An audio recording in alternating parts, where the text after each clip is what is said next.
Good evening. Welcome. This is From All Handles. I'm your host, Bishop Dr. Everett Ainsley, and join me this evening is Dr. Ingrid Reed and Minister Patricia Anson. Yes, we are delighted for you to join us in this segment. We are featuring this evening some entrepreneurs. Yes, they have been from Jamaica. So we're also talking about Brand Jamaica. So I really want to say welcome to our guests. We have Miss Marcia Parker, we have Marlon Willie, and we also have Sharika, as well as we have Nordia. So welcome, ladies and gentlemen. Thank you. Thank Thank you. you. Hi, Thank host. How are we you. doing? How are my co-hosts doing? Doing good. Yeah, on the look good. Yes. You know, we're Jamaican, so we can talk the thing, right? Yeah, man. We look nice. Yes, it look nice. Look nice. It's nice. All right. In terms of our guests, who should I start with? May I start with yes, ladies before gentlemen, even before the call comes. All right, let's go with the ladies first. Can I start with Nadia? Just give us an introduction of yourself. Who are you? Oh, I'm Nordo. I'm 5 feet 2¼ inches, and I'm from Jamaica. Okay. Yes. Oh my God, yes. So I'm from the beautiful country, Jamaica. I was born in Mandeville, Manchester. That's where I grew up. Went to school, up to high school, the Manchester High School. Yes. Okay. All right. Right. And then went on to Kingston. Country Monkey went to school to UA.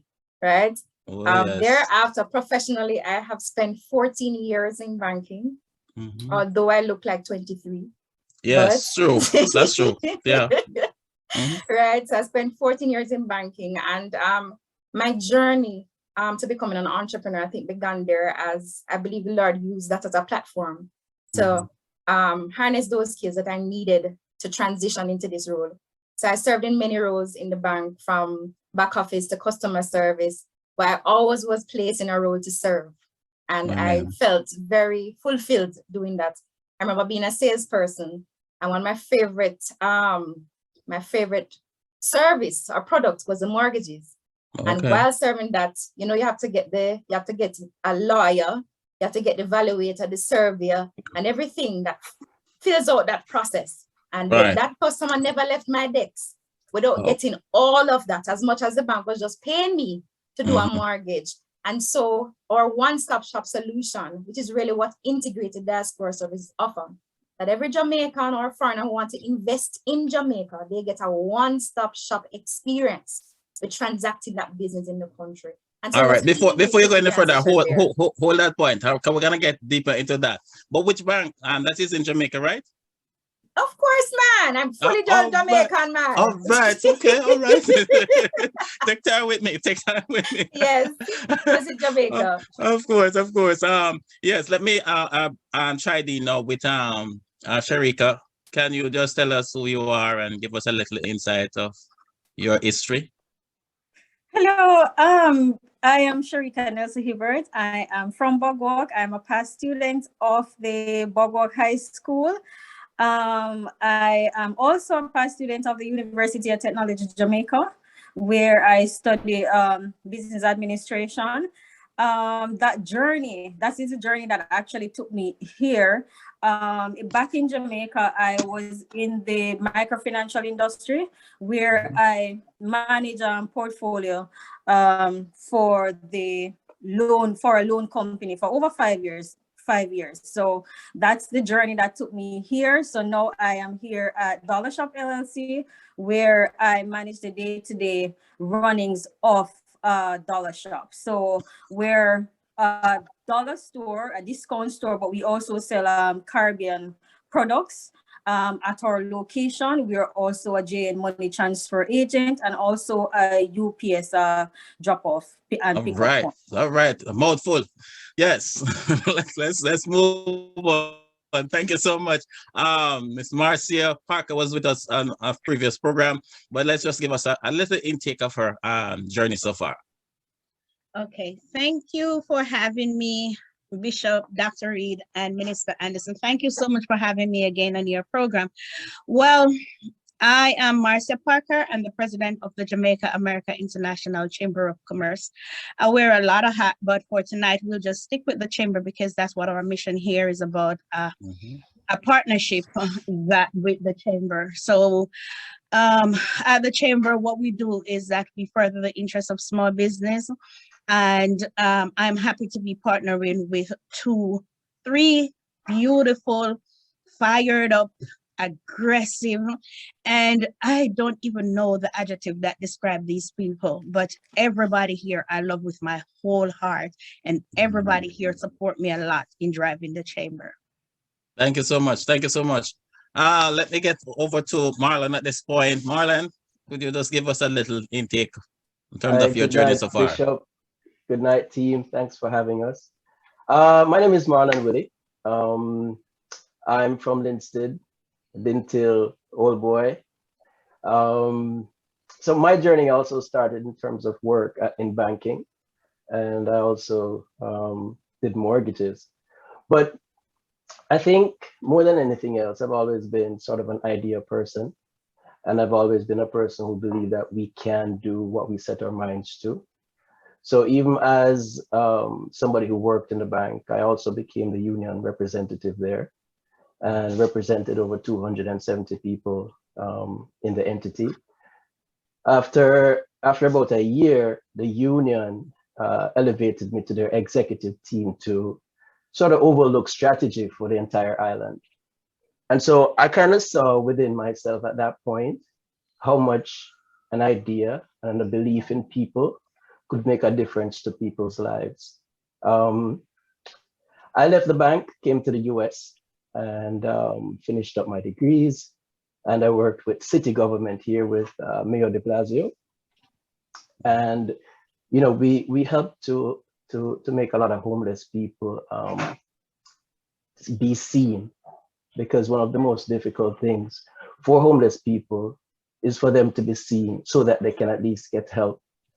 They're sort of an invisible part of the city. Many of those folks also belong to our community. And so I learned a lot about how the system works here. And I found after a while, politics wasn't necessarily where I wanted to be, too closely aligned. And I started my own company. And my own company sort of fulfilled the same mission, which is to serve people around me and help them to be the best they can be. And, you know, just sort of align both Jamaica and the diaspora and help both sides to be the best they can be. Thank you. Thank you. All right. Just by segueing, you guys last day, what is that? What cup that now? The other day to CC. There's no remind me. I stay tuned with current affair in Jamaica, sport and everything. I try my best to at least. Yes, so yeah, that was painful. yes, I understand. Yes. All right. But let me hand over to Minister Answer at this time. Could you just chime in with your questions, please? Sure. Welcome everybody again. Welcome. It's nice to have you. To see young persons, you know, doing their own thing. And as I'm listening to each of you introduce what you do, when someone hears about Jamaica, one of the first things they think about is Jamaica being a tourist country. Everything is based around tourism and just going to the beach and going to nice resorts. If you had the opportunity to sell Jamaica, to sell people investing in us as a culture and a country, even though you may not be living in the country, what's the best way to do it? And I will start with Marlon, because you said that, you know, you were in one area and then you moved to another. How would you encourage persons to invest in small businesses and to encourage persons from the Caribbean to start their own? How would you go about doing that? You know, one of the things is that you really don't, you know, you don't have to sell Jamaica. Jamaica's brand is so big, you know, it's so powerful. You know, Marcia and I were working on a project to just share with first generation Jamaicans now why we are the way we are, which is sort of more thematic. than when you talk about just reggae or you talk about just the beaches or so forth. Who we are as a people is even bigger than what people perceive when they hear the music or they see the beach. Because we are the energy. When you think Marcus Garvey, when you think Bob Marley, when you think of all those people. And so I believe that sort of spirit still resides in every single Jamaican, whether they're at home and whether they're here. And all people really need is an opportunity. And so if we create the spaces and create the resources for people to help themselves, because they have the ideas, they have the drive. You know, if you don't have any money, you go to the market, it's people selling stuff. You see them create creative ways of doing things. It's there, but they need support. You know, that's all I would say. Like, look at what opportunities that you can create for them, because people will gravitate towards it and they will make the most of it. Thank you. You are so right. Jamaica is already a brand. We're already a brand. When you hear persons hear our accent, we say, oh, you're from Jamaica. And right away, they start to identify with that brand. But there's always ways to make a brand even better. So thank you for that. Invest in, you know, in Jamaica, as I would encourage persons to do. Invest in yourself, invest in your community. And that's what you did. I want to move over to Nardia now. The same question. How would you sell Jamaica to be a better brand and in the Caribbean, in the US, and just encourage persons to invest in themselves, business-wise? I think one of the best things to do is, because the landscape, Jamaica is a hub for investment at this point in time. But I think what a lot of persons don't know are aware of the know-how to do so. And one of the things that I'm passionate about is bringing information to especially the persons outside of Jamaica, so they can understand the dynamics of investment, the types of investments that are there, the processes that are involved in investing in Jamaica, how to prepare as you think of investing in Jamaica. So I believe that the expertise are even on this platform, that we can help in preparing those on investing, how to invest, where to invest. So the first thing is the know-how, because the opportunities are here. And the help on the ground and the support is also right here on this platform for those who want to start investing in their country. Okay, sounds good. Minister, before you move on, I know that Marlon and Nardia has a company named Mango Errands. I should have also, I mean, in my introduction, at least allow you guys to talk on that a little before you bring in Sharika. I know both of you are one is co-founder, which is Nardia, and founder is Marlon. So could you just give us... is also a co-founder, sir. Wow. Oh, wow. I didn't know that. I did. Oh, yes. Bishop, if you're able to just let Nardia finish, then we can have them talk. Since I didn't go to Marcia, I saved her for last to see just Nardia, because there was a question that sort of tie in with what they may say. Right. So Nardia, for you, you did mention that, you know, in the past you had, you know, experiences with loans, and as persons have shared before, that it's the know-how and how to get the money. A person may have an idea. How do you get that money, the money to you know, just to start your own thing?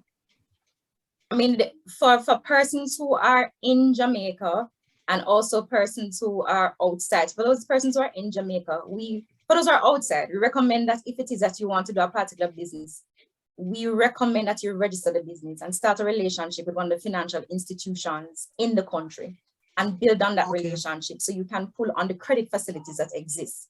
It becomes very extremely difficult if you have no banking relationship at all. And I guess it's similar to knowing your customer.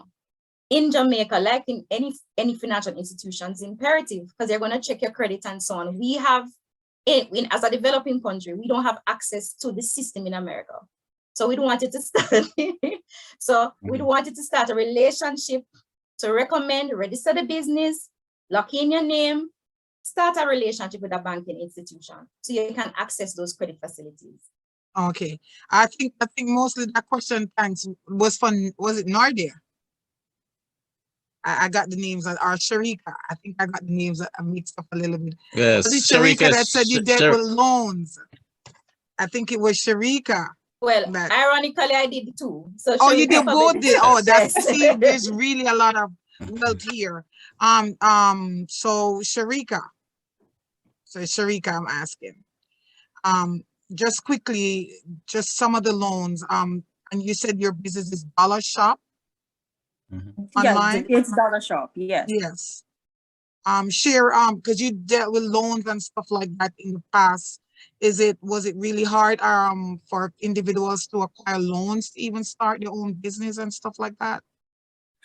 No, from my experience, loans, you have several loan facilities that were there when I was a part of the loan portfolio. It's not hard, but I think what was hard is that a lot of persons, especially for self-employed persons, it's usually hard in the sense that they don't have proper record keeping. So that is always the hindrance for them to access some of these loan facilities. It's easier for persons who are employed in the formal industry because they can use or they can draw onto their pay advise in order for us to process loans. So that is where the company that I usually work for comes in. We try to educate persons, especially small business owners, the regular shopkeeper, the farmer,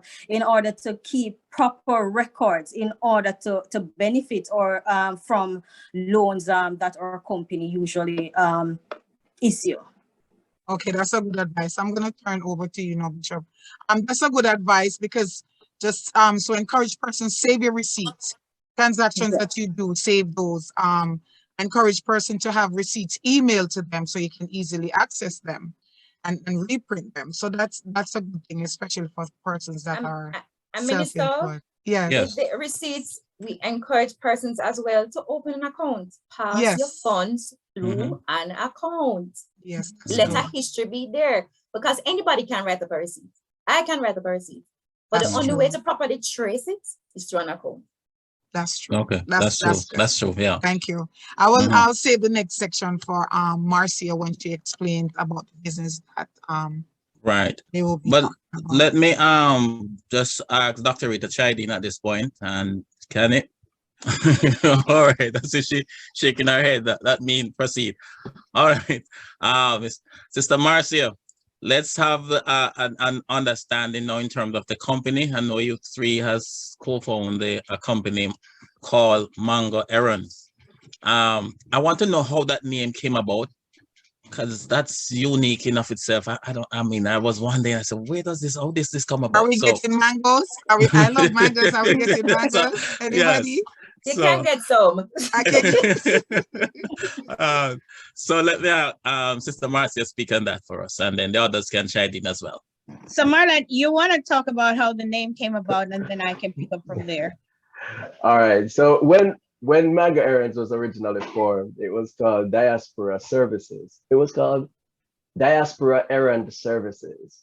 And so we tried to put it online, and it was so long that when persons were supposed to type it in, they would misspell it and couldn't find us. Okay. So I had an advisor who was helping me with business, and she was saying, why you don't get something that you will remember and people will easily remember? And for many of us, that bucket of mango outside at the back of the yard, you just sit down and everybody eat and chat and just have a little fun. That's what came to mind. And I thought, you know what, Mango Errands it is. And that's how the name came about. Oh, wow. That's interesting. Yes. All right, Sister Marcia, go ahead. So Mango Errand is a money solution platform. I call this a flip Western Union. So Western Union do the opposite of what Mango Errand does. What we do at Mango Errand is that every dollar you send through us is spent, has to be spent, because nobody in Jamaica gets the money, nobody at all. So what we do is that we get the diaspora from everywhere around the world, whether you are in England, Canada, China, wherever you are, and you want to transfer funds to Jamaica so that your family can get, then you can use Mango Errands to do so. But the thing about it is that you don't send the money directly to the person. You send the money to, when Mango Errands send that money, is sent to a store. So whatever your need is, if it's if it's to buy medication, then it's being sent to a pharmacy and you go to get it, and the persons pick up the money. If it's to buy groceries, then it's sent to wholesale or supermarkets all over Jamaica, and persons can go there and pick up. And what that does is that debunk the whole idea of when we send money back home, because I'm sure all of us have the experience, except Nardia, who doesn't live here. When we send money back home, it is used for a different thing, or sometimes the person that is supposed to get it does not get that money to use that money for themselves.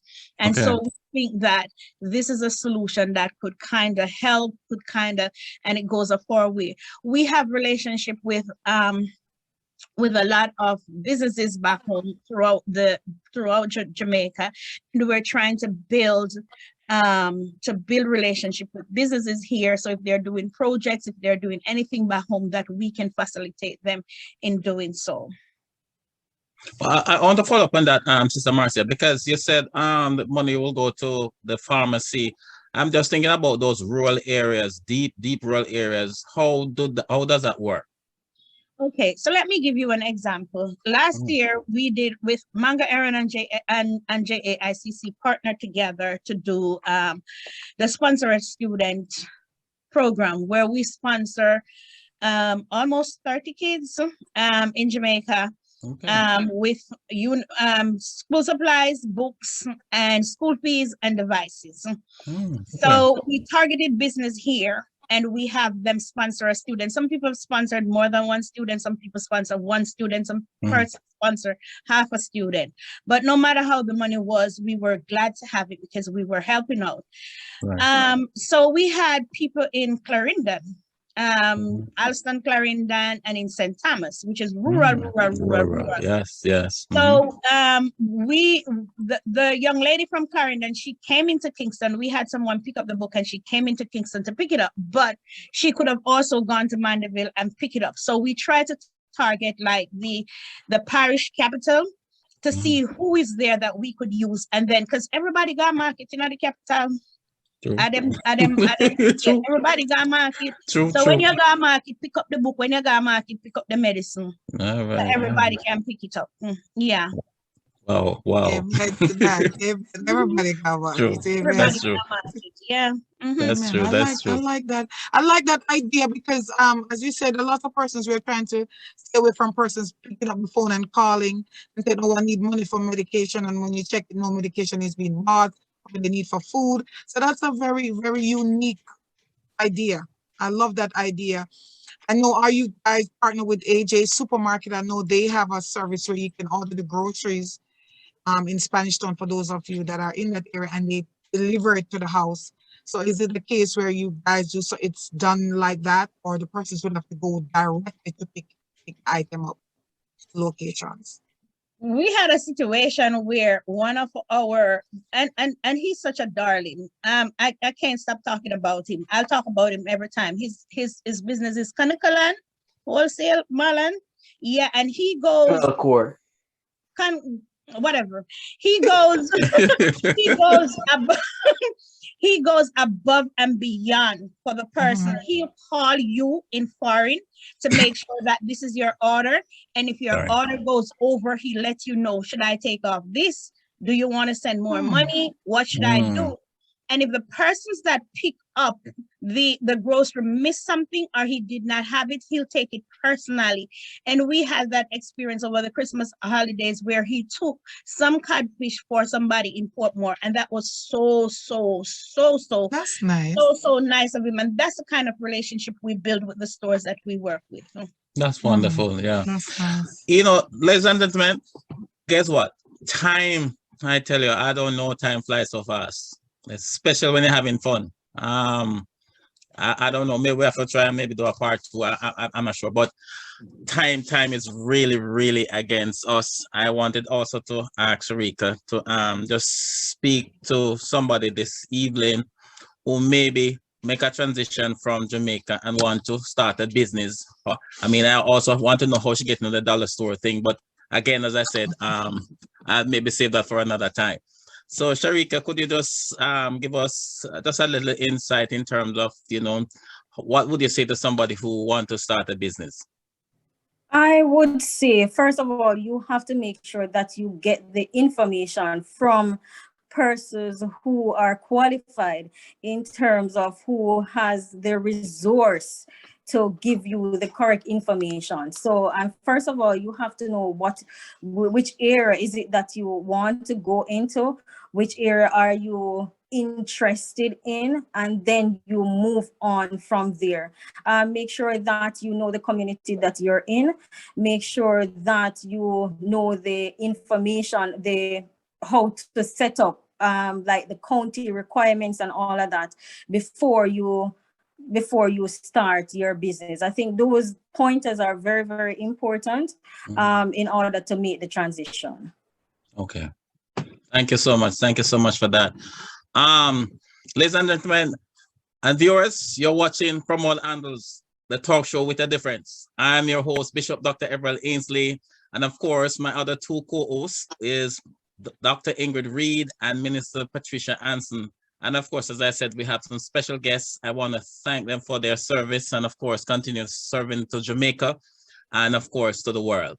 Thank you so much, our special guests, and see you next time. Good evening, everyone. Thank you so much.